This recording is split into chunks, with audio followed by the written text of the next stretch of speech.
யாகத்தோட சிவனை அபிஷேகம் பார்க்கிறதுன்றது நாம புண்ணியம் பண்ணியிருக்கிறோம். அது போல யாகம் சாதாரண எல்லா கோவிலையும் சிவராத்திரிக்கு அபிஷேகம் நடக்கும். நம்ம கோயில்ல யாகத்தோட அபிஷேகம் நடக்கிறது. சாதாரண இந்த யாகத்தை பார்த்தா நமக்கு எல்லா விதமான வியாதியும் போகும் அப்படின்னு சொல்லுவா. ஏன்னா இதுல போடக்கூடிய மூலிகை திரவியங்கள் எல்லாமே அந்த மூல மந்திரத்தை சொல்லி யாகம் பண்ணும் பொழுது நமக்கு அந்த புகையை சுவாசித்தோம் அப்படின்னா நம்ம சரீரத்துல இருக்கிற வியாதி எல்லாம் போகும் அப்படின்னு சொல்லுவா. அதனாலதான் பூஜையிலேயே ரொம்ப உயர்வானது எது அப்படின்னா யாகம் அப்படின்னு சொல்லுவா. ஏன்னா அந்த பஞ்சபூதத்திலே ரொம்ப ஹையஸ்ட் பவர்ஃபுல்லானது எது அப்படின்னா இந்த அக்னி பகவான் தான். நிலம், நீர், காற்று, ஆகாயம், நெருப்பு அப்படின்னு சொல்லுவா. இந்த அஞ்சுத்திலையும் ரொம்ப ஹையஸ்ட், ரொம்ப பவர்ஃபுல், நமக்கும் இறைவனுக்கும் கனெக்டிவிட்டியா இருக்கக்கூடிய ஒரு விஷயம் எது அப்படின்னா இந்த அக்னி பகவான் தான். அதனாலதான் இந்த யாகத்தை உயர்வான யாகம்னு சொல்லுவாங்க. அதுலயும் இந்த இடத்துல ஸ்ரீருத்ர யாகம் பண்ண போறோம்.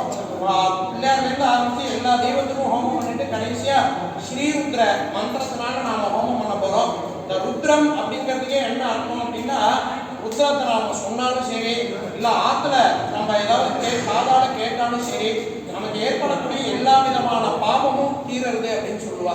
அதுதான் சாஸ்திரத்துல என்ன சொல்றா அப்படின்னா ஸ்ருதம் ஹரதி பாபானி ததா ஆரோக்கியம் பிரயச்சதி.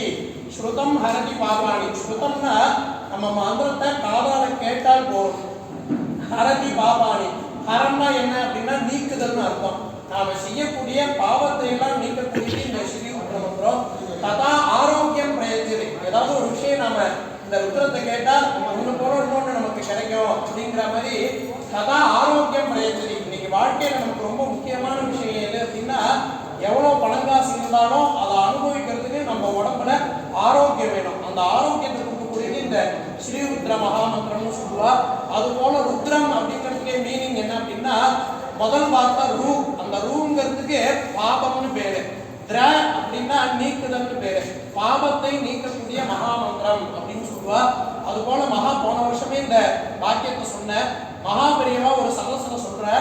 சாதாரணமா நம்ம கோவிலுக்குலாம் போறோம், எல்லார் கையிலையும் விபூதி வாங்கிக்கிறோம், பட்டாச்சாரியர் கையால தீர்த்தம் வாங்கிக்கிறோம். இதெல்லாம் நமக்கு எப்படி சித்தி ஆகும் அப்படின்னா அதுக்கு ருத்ரத்துல வாக்கியம் இருக்கு. இந்த ஸ்ரீருத்ரத்துல வாக்கியம் இருக்கு. அது என்ன அப்படின்னா அயம் மே ஹஸ்தோ பகவான் அயம் மே பகவத்தரஹ அப்படின்னு இந்த வார்த்தைனா மகாபெரியவா ஒரு சதஸ்ல சொல்ற. இதுக்கு என்ன அர்த்தம் அப்படின்னா யார் ஒருவன் சிவபெருமானையும் பெருமாளையும் பூஜை பண்ணி அபிஷேகம் பண்றாளோ அந்த அபிஷேகம் பண்ண கையால நாம விபூதியோ அல்லது தீர்த்தமோ வாங்கி சாப்பிடும் பொழுது நமக்கு எல்லா விதமான வியாதியும் போகுது. அயம் மேஹஸ்தோ பகவான், யாரு பூஜை பண்றாலோ அவளுடைய கையில நான் இருக்க. அயம் மே பகவத்தரஹ அயம் மே விஸ்வமே சஜோயம். இன்னும் என்ன அர்த்தம் அப்படின்னா அந்த தீர்த்தமானது நமக்கு ஔஷதமா நல்ல மாத்திரை மருந்தா நமக்கு போய் நம்ம உடம்புல வேலை செய்யறது அப்படிங்கிறத அந்த ஸ்ரீருத்ரத்தை சுத்தி காட்டி மகாபெரிவா ஒரு சதசுர சொல்றார். அப்படி நாம இந்த இடத்துல இந்த ருத்ர யாகத்தை பண்ண போறோம். இந்த யாகத்தினால எல்லாருமே நல்லா இருக்கணும். ஏன்னா ஒரு பூஜையிலையும் நான் சொல்லக்கூடியது என்ன அப்படின்னா ஒரு வழிபாடு பண்றா வெளியில அப்படின்னா அவ மட்டும்தான் நல்லா இருக்கணும் அப்படின்னு பிரார்த்தனை பண்ணிப்பான். நம்மளுடைய இந்து தர்ம சனாதன தர்மத்துடைய உயர்வான விஷயம் என்ன அப்படின்னா ஒரு பூஜையிலையும் கடைசியா சொல்லக்கூடியது என்ன அப்படின்னா லோகா சமஸ்தா சுகினோ பவந்து. இந்த உலகத்துல உள்ள எல்லா ஜீவராசியும் நல்லா இருக்கணும் பிரார்த்தனை பண்ணிக்கிற ஒரே வழிபாடு நம்மளுடைய வழிபாடு தான். அப்படி நாம இந்த இடத்துல ஸ்ரீருத்ர ஹோமத்தை பண்ண போறோம். எல்லாருக்குமே எல்லா விதமான சௌபாகியமும் கிடைக்கணும், எல்லா விதமான சுபீட்சமும் கிடைக்கணும், திருஷ்டி எல்லாம் நீங்கணும், வியாதி எல்லாம் நீங்கணும். முக்கியமா எல்லாருக்கும் தகுந்த பசி எடுக்கும் பொழுது சாப்பாடு, ஏன்னா ஒரு வார்த்தை சொல்லுவா பசி வந்துன்னா பத்தும் பறந்து போயிடும் சொல்லுவா. இதுக்கு என்ன அர்த்தம் அப்படின்னா பசி வந்துருக்குன்னா பற்றும் பறந்து போயிடும். பசி வந்துருக்குன்னா அம்மாவது அப்பாவது அந்த சமயத்துல நமக்கு சாப்பாடு தான் தேவைப்படும். அந்த சரியான நேரத்தில் பசிக்கும் பொழுது அந்த சாப்பாடு எல்லாருக்குமே கிடைக்கணும். அப்படி எல்லாருக்குமே எல்லா விதமான சுபீட்சமும் கிடைக்கணும் அப்படின்னு சொல்லி பிரார்த்தனை பண்ணி எல்லா விதமான லட்சுமி கடாட்சம் கிடைக்கணும், நல்ல ஆயுள் ஆரோக்கியம் கிடைக்கணும் பிரார்த்தனை பண்ணிட்டு இப்போ ஹோமத்தை ஆரம்பிக்க போறோம். ஹோமம் முடிஞ்ச உடனே பூர்ணாவதி முடிஞ்ச உடனே மகா அபிஷேகம் நடக்கும். எல்லாருமே பொறுமையா தரிசனம் பண்ணி சிவபெருமானுடைய அனுகிரகத்தை பெற்று கேட்டுக்கொண்டு இப்பொழுது யாகத்தை துவங்குகின்றோம். நம பார்வதி பதயே ஹர ஹர மகாதேவா.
You